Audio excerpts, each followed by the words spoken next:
This dress costs $12. This one costs $250. I've owned the $12 one for 4 months, already replaced it twice, pilled, stretched, looked worn after 3 washes. That's $36 and counting. The $250 one, 3 years. Still fits the same, still gets compliments, still looks like the day I bought it. So which one is actually robbing me blind? Here's a number that should make you angry. A $150 outfit can cost as little as $10 to make. $10. That means the other $140, that's going to influencer deals, Instagram ads, and a logo you'll throw away in 6 weeks. But here's the thing, price alone doesn't tell you who's scamming you. Some cheap brands cost you more over time, and some expensive brands actually save you money. Today, I'm counting down 5 women's fashion brands that are bleeding your wallet dry, and 5 that are genuinely worth it. And I've got the fabric tags, the factory filings, and the parent company records to prove every single claim. Stick around for number 1 on the worth it list, because that brand does something the rest of the fashion industry thinks is financial suicide. 5 brands, starting with the most obvious offender and ending with the one nobody sees coming. Number 5, Primark. We're starting with the most obvious offender. A $3 top, a $10 dress. Prices so low you don't even hold the brand accountable. When something costs $5, your brain categorizes it as disposable before you put it on. Primark hasn't just lowered prices, they've lowered your expectations. And that's what makes the model work. Primark is owned by Associated British Foods, a multinational conglomerate that also owns Twinings and Ovaltine. They spend virtually nothing on advertising. No online store in most markets, no influencer deals. All margin comes from volume. A $5 basic tee, 140 to 150 grams per square meter polycotton blend, factories in Bangladesh, landed cost $1.20 to $1.80. That's still a 3 to 4 times markup, but with construction designed to a price, single thread overlocked seams, no reinforcement, and dye that bleeds on first wash. If you're buying $30 of Primark basics per month, that's $360 a year on clothes that rarely survive the season. You could build a solid capsule wardrobe for that. But at least Primark is honest about what it is. The next 4 brands? Not so much. Number 4. H&M. H&M gets a pass because of good PR, and honestly, that's what bothers me most. At least Primark doesn't pretend to be something it's not. H&M actively markets itself as the responsible fast fashion choice. Let's talk about that. H&M Group produces over 3 billion garments per year. Their conscious choice lines, with the green tags, less than 12% of total output. In 2022, the Netherlands Authority for Consumers and Markets investigated and concluded that several sustainability claims were misleading. Their garment recycling program? Less than 1% of collected clothing actually becomes new garments. Most gets downcycled into rags. That green tag's only function was making you feel good about buying. I checked a $19.99 H&M midi dress. Composition: 100% polyester at roughly 130 grams per square meter, made in Bangladesh. Estimated landed cost, including fabric, at $1.80 per meter, labor and freight, around $3 to $4. That's a 5 times markup on a product marketed as affordable.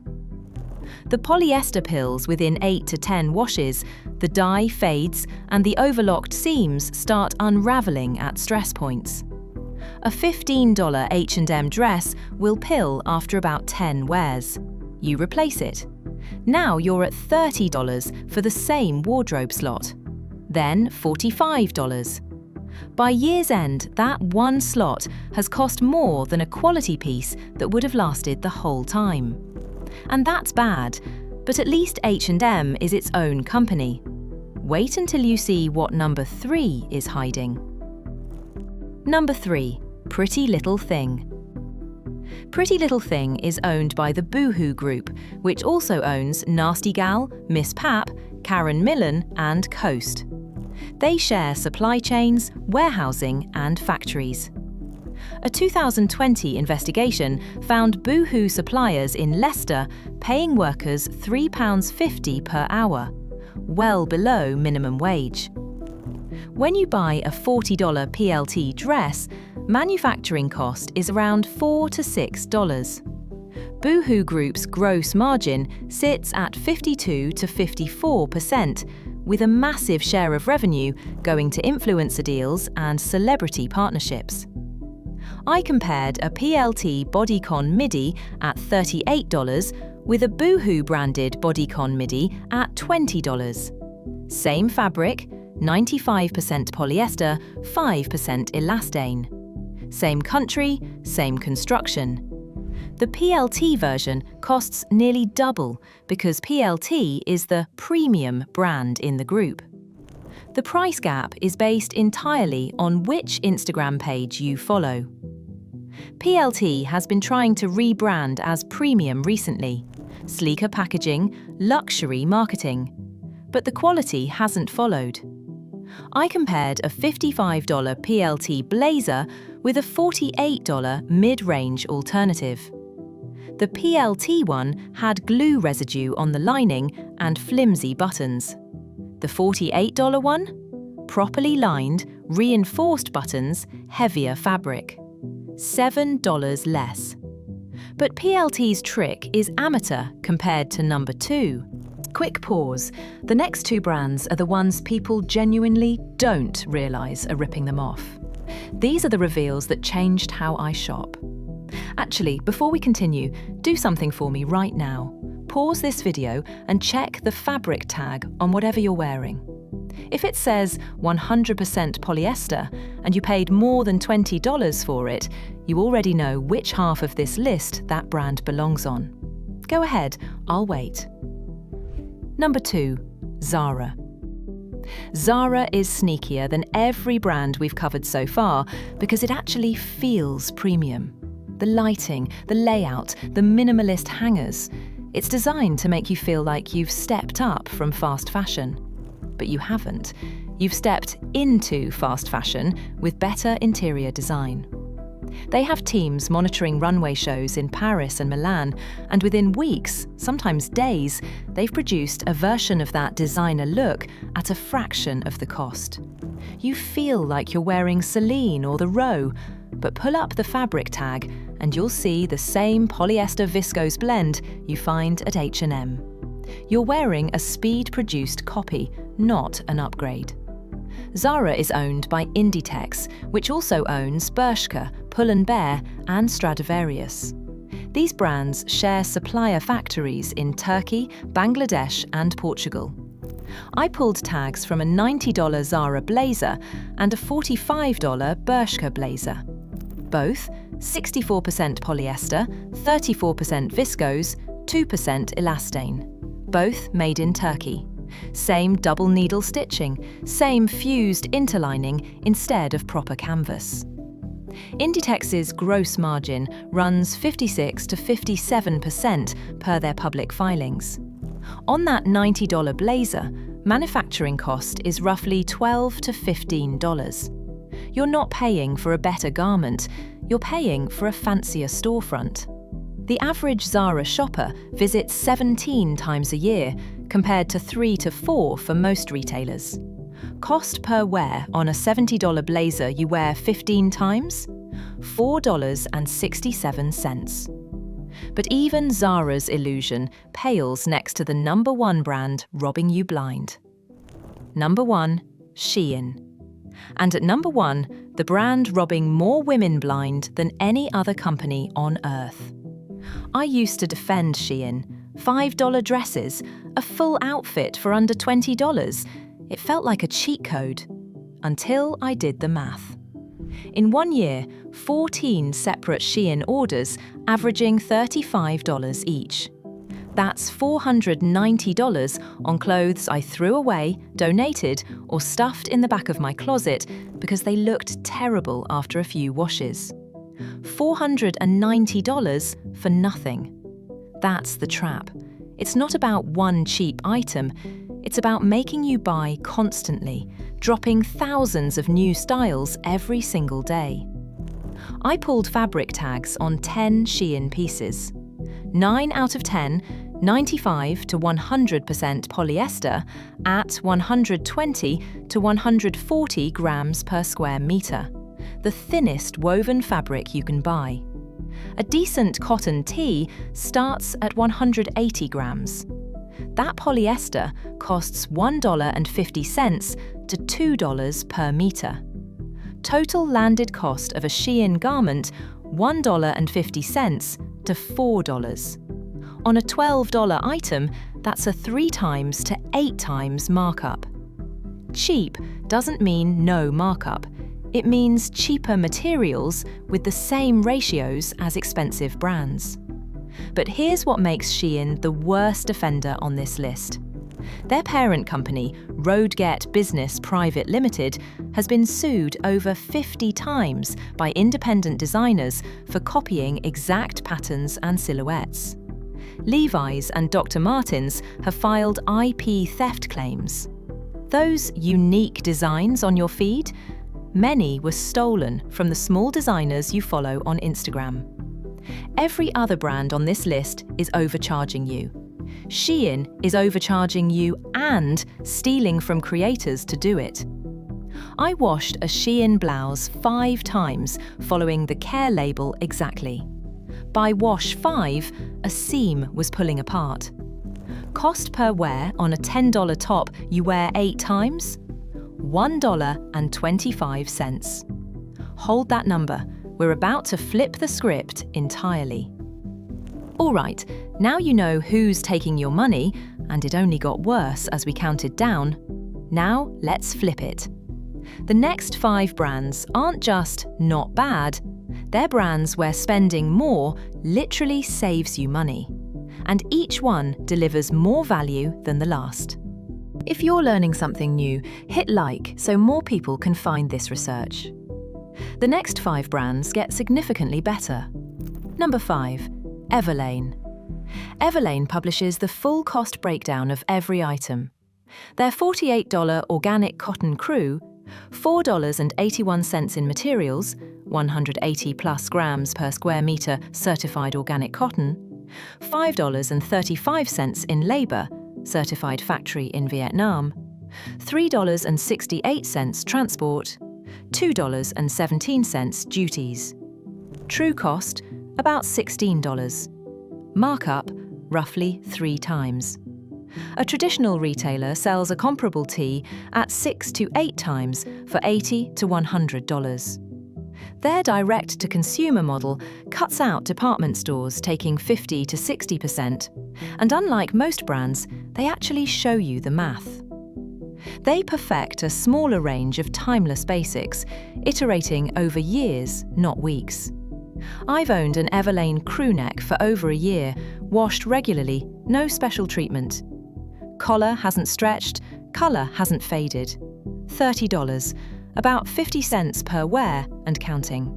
Full transparency though, Everlane has faced criticism for laying off a significant number of workers in ways that seemed to contradict their radical transparency brand. When your entire identity is built on honesty, those stumbles hit harder. The product quality still holds up, but the corporate story isn't as clean as their marketing suggests. Number 4. Reformation. That $218 dress is going to sting at checkout. I won't pretend otherwise. But let me tell you what you're actually buying. Reformation uses Tencel lyocell at $6 to $10 per meter wholesale versus $1.50 to $2 for standard polyester. And GOTS certified organic cotton at $4 to $7 per metre versus $2 to $3 conventional. That's a 2 to 4 times increase in raw material cost before you cut a pattern. Their markup sits around 2.5 to 3 times landed cost, significantly lower than the 5 to 10 times at the brands we just covered. And they publish a REF scale on every product, showing exact CO2 emissions, water usage, and waste generated, benchmarked against an industry average. Name another brand at this scale doing that. A $200 Reformation dress, worn once a week for 2 years, roughly 100 wears, $2 per wear. Remember that Shein blouse at $1.25 that fell apart in a month? The Reformation dress is barely more per wear, and you still own it after 2 years. Reformation isn't flawless though. Some higher-priced pieces still use polyester linings, which feels inconsistent for a sustainability brand. And they drop new collections regularly enough to trigger impulse buying. The difference is that when you do buy, the garment holds up. That's the bar, and it's about to get higher. Number 3. Cézanne. Cézanne sits in a lane that barely exists. French-designed, genuinely well-made, and not trying to be luxury. It's not competing with the Row, and it's not trying to be the next Chanel. It's trying to be the best version of, I want something beautiful I'll actually wear for years. While Zara drops thousands of styles weekly from shared factories, Cézanne produces curated collections a few times a year, in workshops across Portugal, Spain, and Italy.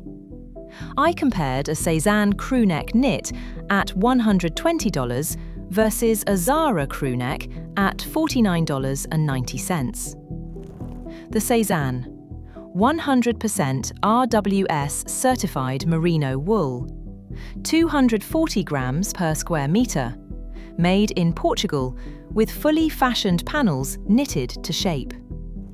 The Zara, 52% acrylic, 30% polyamide, 18% polyester, 160 grams per square metre, made in Turkey, standard cut and sew. The Cézanne uses fibre that's antimicrobial, thermoregulating, and pilling resistant. The Zara is plastic yarn shaped like a sweater. Not every piece is a home run. Some run small, and it's mostly online only. But the hit rate is significantly higher than any fast fashion brand I've tested. And the next 2 brands take things to another level entirely. Number 2. The Row. A $300 white t-shirt. A $5,000 coat. Bags over $3,000. Before you click away, hear me out. The Row isn't for everyone, and that's the point. This isn't spend $5,000 on a coat. This is understand why someone would and what it teaches us about everything else we buy. The Row sources from mills supplying Hermès and Loro Piana. Cariaggi cashmere at 14.5 to 15.5 micron fibre diameter versus 18 to 19 microns in fast fashion cashmere. The finer the fibre, the softer the feel. The denser the knit, the more resistant to pilling.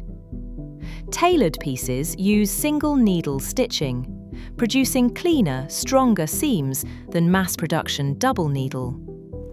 Many pieces include hand finishing, rolled hems, hand-picked lapel stitching, slip-stitched linings. The markup on a $2,000 jacket? Roughly 2 to 2.5 times production cost. Actually lower than Zara's ratio on a $90 blazer. No logos, no monograms, no branding. That's quiet luxury. The quality speaks for itself. And the lesson for every budget: strip away logos and hype, and what's left is materials and construction. A $60 wool sweater with reinforced seams beats a $60 sweater with a famous logo every time. Shop for what's in the clothes, not what's on them. But there's one brand that takes this philosophy further than anyone. Number 1, Patagonia. And here it is, the brand I teased at the start.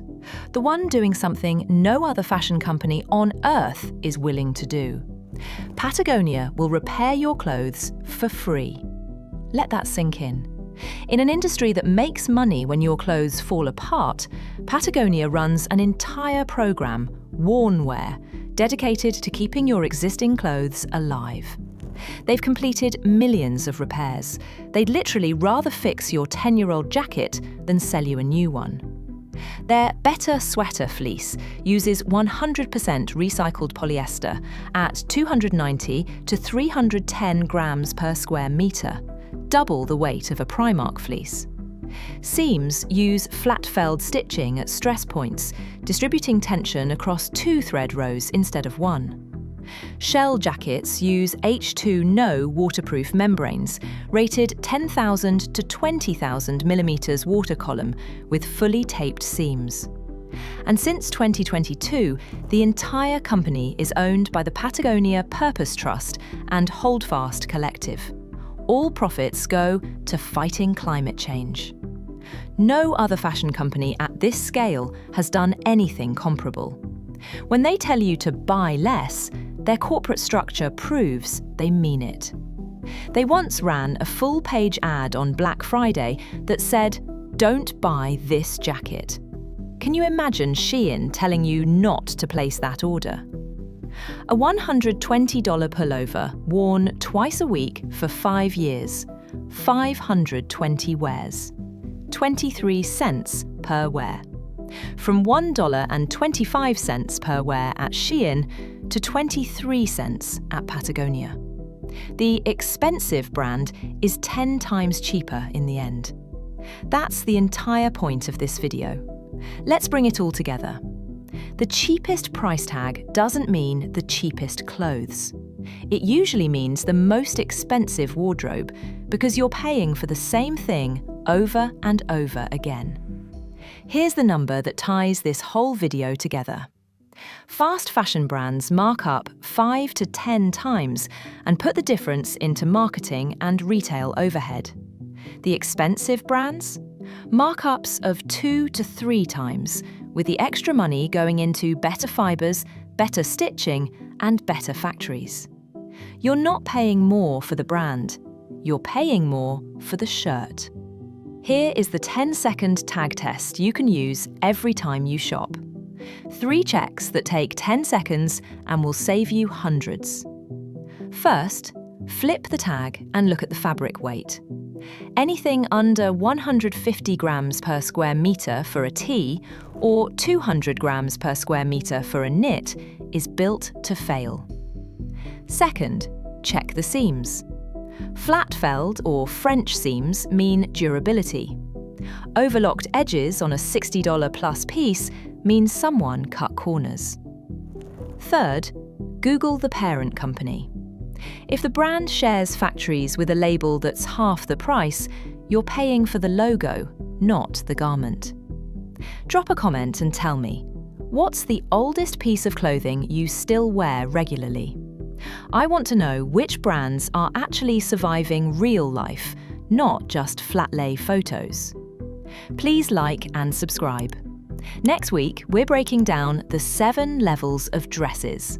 From the $15 dress that falls apart on the first date, to the one dress that works for literally every occasion. You don't want to miss it.